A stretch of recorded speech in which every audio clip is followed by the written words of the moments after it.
So we got married in the very beginning of October. And we went to honeymoon, tour Europe. And during that time, I surprised her. I told her, I'm going to America. She thought, well, why not? You have another honeymoon. I said, no.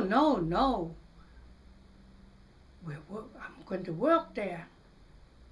Oh, are you sure? We just got married. You just purchased a house in Sikap. And you just started years ago. You started a business. How can you leave everything behind?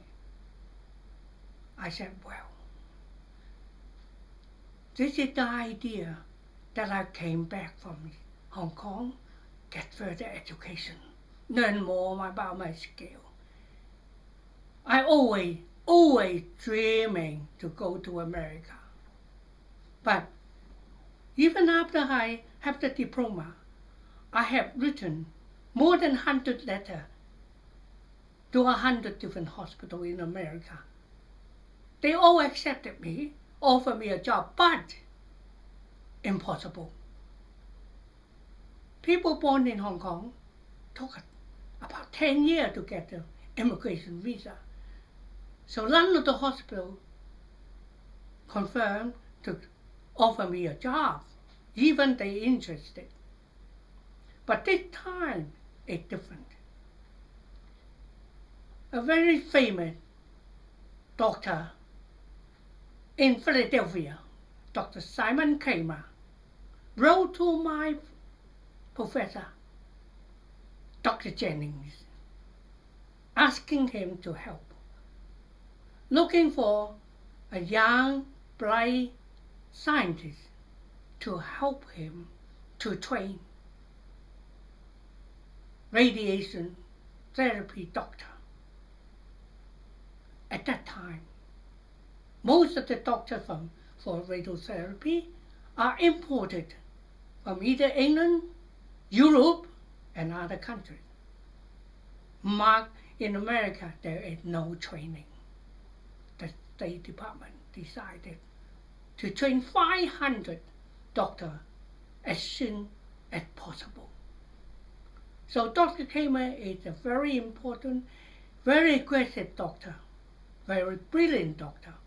So State Department offered him a lot of money to get all the equipment, get all the people to training. He asked for help from Dr. Jennings. So for a young guy, Dr. Jennings talked to me, Michael, would you like to go to America? I said, this is my dream, but impossible. And he said, now there is a possibility. The doctor can do something for your immigration. Would you like to go? So I decided, yeah, I go. So at that time, as I said, in England, I'm making something like 700 pounds a year wages. Now suddenly, Philadelphia, Thomas Jefferson Hospital offered me $5,000 a year. Wow. Not only that, I got the ability to come to America to help this doctor to train radiotherapy doctor. That's why I decided to go. So Vivian, reluctantly or happily, agreed with me, so we left everything behind. Hopefully, my brother and all my nephew can look after the business. And in the meantime, there are 4 or 5 nieces and nephews living in my house. So, 1964 December, we took Queen Mary Oceania 7 day sailing across Atlantic Ocean. Lovely. To me, it's wonderful. How can I have such an opportunity? And Dr. Kramer was kind to tell me, whatever way I come, it doesn't matter. Money is no object. You just take your trip, whatever your way to go. So I decided to take Queen Mary. Fantastic. But very unfortunate. It was very rough. Vivian sleep 7 days. Never get up to the dining room. But I myself enjoyed it. I can overcome the problem of the seasickness. But anyway, 7 days later, we arrived at New York, and we stayed in New York for another week before we go to Philadelphia. Wow! This is the first time Vivian and myself saw New York. Wow, what a day.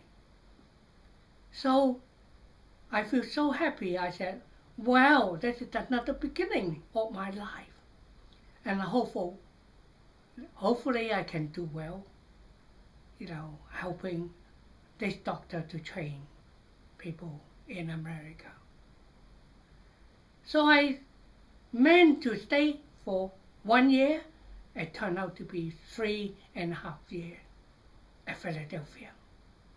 I done very well, helping the hospital train a lot of doctors.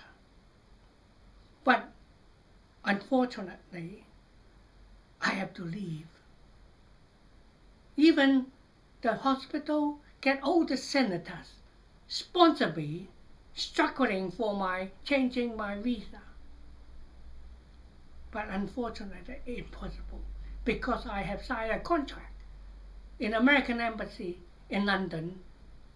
I went to America by means of exchange visiting visa, which means after the period of 3 years, I must return to where you came from. This is the rule. They cannot change that. So eventually, we came back. We came back, that was 1968. So before we went back, I told Vivian, how about, quite surprisingly, we make a trip to Panama to see your father, your grandfather, and all your uncles.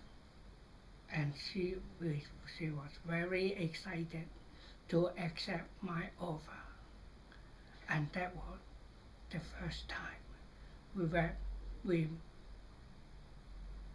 made my father-in-law. Well, I think this is a very, very good trip, very influential trip. And we found Vivian's father only doing a very, very small business, living in a house without any air conditioning or heating. A terrible way of life. So we realized how hard she worked to make some money to supply the money to his son, to Stephen, to go to Canada for education, university. And now also send money to Vivian to go to UK. So I began to talk to Vivian. I said, no. This is not the right way. This is not the right way your father should live. And how can she live, work that little business, and left his wife, all the children for so long. So I said to Vivian, I try my best to persuade your father to come to UK. And obviously, he had objection. He said no. When is it cold? No fresh meat, no fresh vegetable. I said, hey, no, you don't know. Why don't you try? So at the end, he said, all right, I consider that. Consider your offer. But eventually, he came to England to join Vivian's mom and Vivian, and the two children. They all stay in UK for more than 15 years. That was wonderful. I think I have done a good job. At least this family have a chance to reunion. And his father so appreciated my help, always thanked me, even before he passed away. He thanked me to give him this opportunity. So this is one thing that I have done, and I feel very proud of myself. Done good job for Vivian.